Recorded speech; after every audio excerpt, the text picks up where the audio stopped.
नमस्कार मित्रांनो, स्वागत आहे तुमच्या आवड गणिताची या चॅनलमध्ये। आज आपण आपल्या चॅनलवरती NMMS च्या परीक्षेला बसलेल्या मुलांसाठी जी इंग्लिश मीडियमची मुलं आहेत त्यांच्यासाठी खास सराव प्रश्नपत्रिका घेऊन आलेलो आहे। त्यामुळे व्हिडिओ पूर्ण बघा। व्हिडिओ आवडला तर व्हिडिओला लाईक, शेअर आणि कमेंट करायला विसरू नका। आणि त्याचप्रमाणे जर चॅनलवर नवीन आणि पहिल्यांदाच असाल तर चॅनलला नक्की सबस्क्राइब करून बेल आयकॉन सुद्धा दाबा। प्रत्येक प्रश्न हा वेगळ्या पद्धतीचा आहे, त्यामुळे व्हिडिओ शेवटपर्यंत नक्की बघा। तर बघूया पहिला प्रश्न काय दिलेला आहे। आता पहिल्या प्रश्नात आपल्याला काय सांगितलेलं आहे बघा। In the following figure, square ABCD having side 7 centimeter is inscribed in the circle. Find the area of the shaded part असं आपल्याला सांगितलेलं आहे। ठीक आहे, आता पहिल्यांदा तर आपल्याला काय सांगितलेलं आहे बघा, तो स्क्वेअर दिलेला आहे आणि स्क्वेअरची साईड आपल्याला दिलेली आहे की जी की 7 सेंटीमीटर आहे। ठीक आहे, आता जर आपण अशी ही लाईन ड्रॉ केली म्हणजेच आपण काय केलं, हायपोटेनियस फाइंड केला। जर हा ट्रायंगल गेला ADC तर या ठिकाणी पहिल्यांदा आपल्याला काय करायला लागेल बघा, तर ट्रायंगल यूज करून पहिल्यांदा आपल्याला हायपोटेनियस फाइंड करायला लागेल आणि हा पायथागोरस थेरम या ठिकाणी यूज करायला लागेल। मीन्स काय झाले आपले AC square is equals to one side 7 square, second side 7 square म्हणजेच 49 प्लस 49 म्हणजेच किती आले आपले 98 आले। ठीक आहे, टेकिंग स्क्वेअर रूट घेतला तर किती येणार आहे आपले, अंडर रूट किती असतं बघा 2 × 49 करू म्हणजेच इथं 49 चा स्क्वेअर हा 7 आणि रूट 2 आलेले। ओके, पण आता या ठिकाणी बघा पहिल्यांदा आपल्याला काय करायला लागेल, शेडेड पोर्शन काढायचा आहे।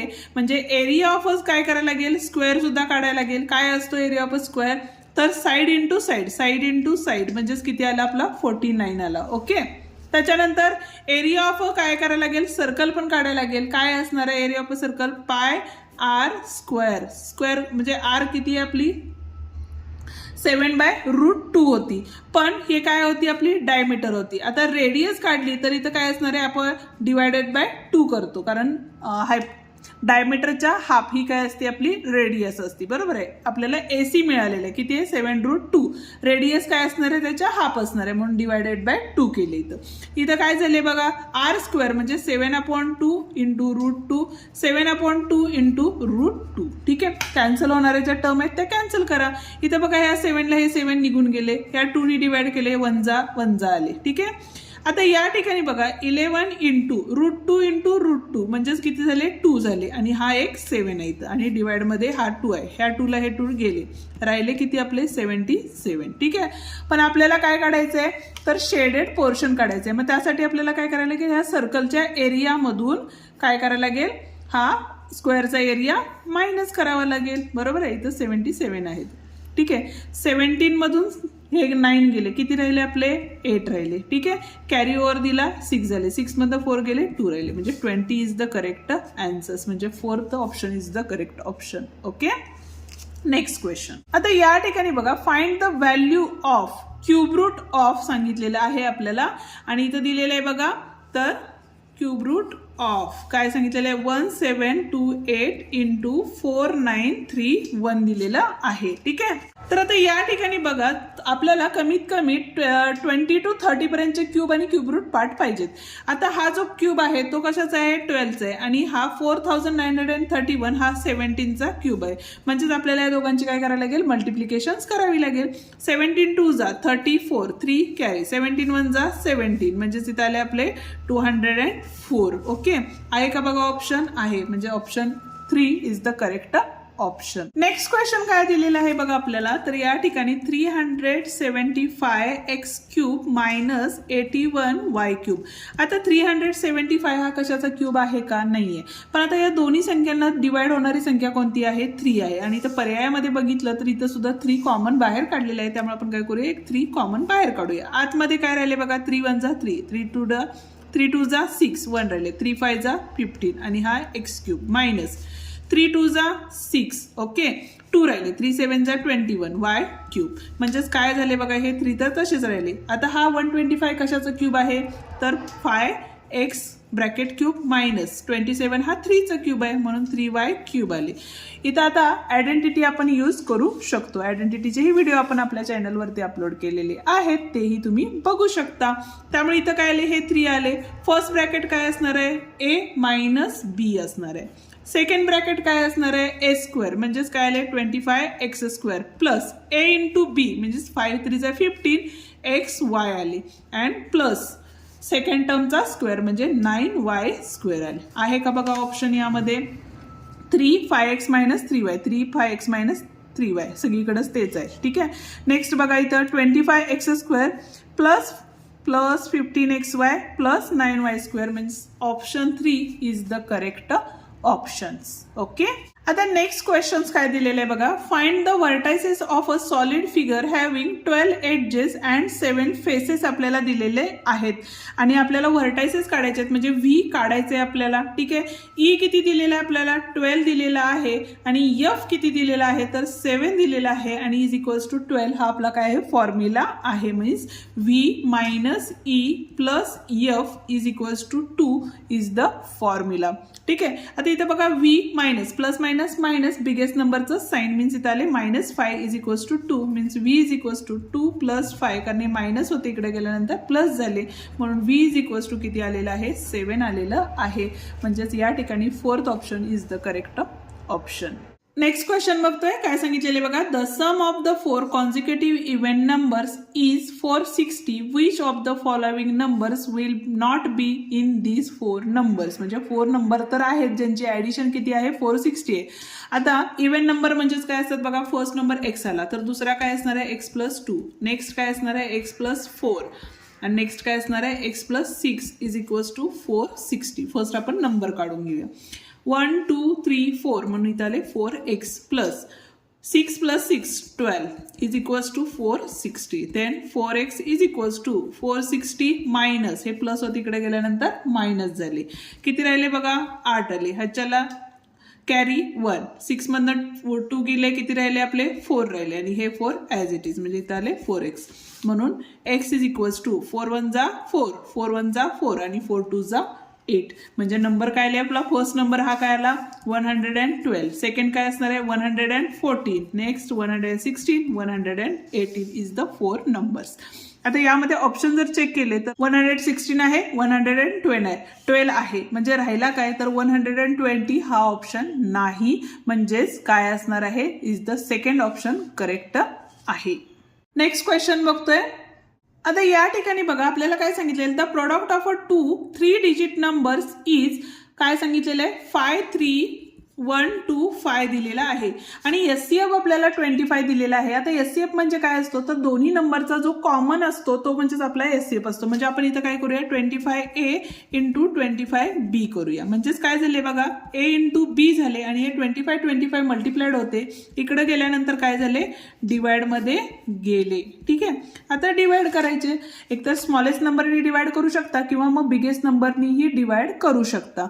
आता बिगेस्ट नंबरने जर डिवाइड केलं तर या ठिकाणी बघा आता 5 नीच डिवाइड करूया आपण. 5 5 जा 25 5 1 जा 5 0 5 6 जा 30. ठीक आहे 1 राहिले 5 2 जा 10 किती राहिले 2 राहिले 5 5 जा 25 परत एकदा 5 नी डिवाइड करू 5 2 जा 10 5 1 जा 5 5 2 जा 10 2 राहिले 5 5 जा 25. ठीक आहे. इथं बघा आता 25 नी डिवाइड केलं तर इथं काय होईल आपले 2125 अपॉन 25 आहे. ठीक आहे. 25 8 जा किती होतात तुमचे 200 झाले. ठीक आहे. राहिले किती 125 राहिले. ठीक आहे. आता नंबर कुठला येणार आहे आपला तर 125 25 5 जा 125 म्हणजे 85 आले. बरोबर आहे. AB is equals to 85. आता 85 चे जर फॅक्टर्स पाडले आपण म्हणजे 85 ला डिवाइड केलं तर 5 1 जा 5 3 राहिले 5 7 जा 35 म्हणजेच 5 आणि 17 हा नंबर्स येणार आहे. ठीक आहे. बिगेस्ट नंबर काढायचा असेल तर आपण काय करणार आहे 25 इंटू बी म्हणजेच काय करणार आहे 25 इंटू 17 करणार. बरोबर आहे. म्हणजेच आपल्याला काय होणार आहे बिगेस्ट नंबर या ठिकाणी मिळणार आहे. मल्टिप्लिकेशन करा 25 इंटू 17 5 7 जा 35 5 2 जा 7 2 जा 14 14 प्लस 3 किती झाले 17 0 5 आणि हे 2 5 आले इथं आले 12 आणि आले 4 425 इज द बिगेस्ट नंबर. ठीक आहे. हा आपला काय असणार आहे आन्सर असणार आहे. ओके. आता नेक्स्ट क्वेश्चन बघूया काय सांगितलेलं आहे. What is the sum of all interior angles of a regular hexagon. आता हेक्झॅगॉनला साईड्स किती असतात 6 असतात किंवा अँगल्स किती असतात तर 6 असतात. म्हणजेच आपला फॉर्म्युला काय n-2 इंटू 180 आहे. म्हणजेच आपल्याला काय मिळतो तर ऑल अँगल्सची ॲडिशन आपल्याला या ठिकाणी मिळते. हेक्झॅगॉन मीन्स 6 - 2 आले इंटू 180. ओके म्हणजे इथं आले 4 इंटू 180 म्हणजेच किती झाले बघा 72 आणि हे 0 म्हणजे 720 is the correct answers. Okay बघूया आता नेक्स्ट क्वेश्चन. नेक्स्ट क्वेश्चन बघा काय सांगितलेलं आहे. Find the compound interest if 10,000 has invested for 2.5 years at the rate of 10 PCPA असं आपल्याला सांगितलेलं आहे. ठीक आहे काय केले बघा इथं तर 10,000ला आपण एक्स इतका अमाऊंट आपल्याला मिळणार आहे तर 100 रुपीजला किती मिळणार आहे 110 कारण 10 PCPA आहे. ठीक आहे तर आता या ठिकाणी बघा काय होईल तर x is equals to 110 into 10,000 upon 100 झाले. ठीक आहे हे मल्टिप्लायला गेले 0 ला 0 निघून गेला राहिले किती बघा 11 1 11 0 0 0 झाले. ठीक आहे आता हे किती झाले 1 इयरचे झाले. ठीक आहे दुसऱ्या इयरचे काढायचे असतील तर काय करणार आहे आपण ही अमाऊंट घेणार आहे कारण ह्याच्यावरती आपल्याला काय ते मिळणार आहे पुढची रक्कम मिळणार आहे. इथं परत एकदा y घेऊया. ठीक आहे इथं किती आले परत एकदा 100ला 110 म्हणून y is equals to 110 into 11,000 upon 100 परत एकदा 2 zeros ला 2 zeros गेले 11 11 जा 121 आले. ठीक आहे आणि इथं बघा 2 zeros म्हणून इथं आले 2 zeros ही आपली दुसरी अमाऊंट आली. ठीक आहे आता आपल्याला काय करायचंय परत एकदा ही पुढची अमाऊंट घेतली 121,000 आणि इथं z घेतले आणि यामध्ये आपल्याला काय होणार आहे बघा तर 110 अपॉन 100 परत एकदा घेतले हे z is equals to 110 upon 100 into 121,000 ह्या 2 zeros ला इथले 2 zeros निघून गेले राहिले किती बघा आपल्याला तर इथं 13,310 राहिले. ठीक आहे आता एक काम केलं तर आता इथं बघा आपल्याला इथं किती कंपाऊंड इंटरेस्ट मिळाला होता इथं 1,000 मिळाला होता बरोबर आहे पहिल्या इयरला. दुसऱ्या इयरला किती मिळाला होता बघा इथं 121,000 मायनस काय होते 11,000 होते. ठीक आहे 0 0 इथं 1 आणि हे 1 म्हणजे इथं किती मिळाले आपल्याला 1,100 रुपये मिळालेला होता. ठीक आहे आणि थर्ड वन मध्ये आपल्याला कंपाऊंड इंटरेस्ट किती मिळालेला होता 13310 आणि इथे किती होते 121,000 मायनस केली अमाऊंट तर 1 इथं आले 2 इथं आले 1 पण ह्याच्या हाफच आपल्याला घ्यायचा आहे म्हणून 2 ने डिवाइड केलं 2 6 जा 12 झाले. ठीक आहे 0 आणि 2 5 जा 10 म्हणजेच इथं आपल्याला 605 ही अमाऊंट आलेली आहे आणि यांची सगळ्यांची ॲडिशन केली हे 5 झाले ही फर्स्ट इयर हे सेकंड इयर आणि हे आपले हाफ इयर बरोबर आहे. म्हणजेच किती झाले बघा 100 11,000 आणि 605 हे 0 इथं आले आणि इथं आले 6 आणि 7 आणि हे 2 म्हणजे 2705 आलेलं आहे. म्हणजेच किती बघा इथं तर फर्स्ट ऑप्शन हा काय आहे करेक्ट ऑप्शन आहे. या ठिकाणी आपला हा व्हिडिओ संपतो. आजचा व्हिडिओ तुम्हाला कसा वाटला ते मला कमेंट करून नक्की सांगा. व्हिडिओ आवडला असेल तर व्हिडिओला लाईक शेअर आणि कमेंट करायला विसरू नका आणि त्याचप्रमाणे जर चॅनलवर नवीन आणि पहिल्यांदाच असाल तर चॅनलला नक्की सबस्क्राईब करून बेल आयकॉन सुद्धा दाबा जेणेकरून आपल्या नवीन आलेल्या व्हिडिओची नोटिफिकेशन तुम्हाला लवकरात लवकर मिळेल. धन्यवाद.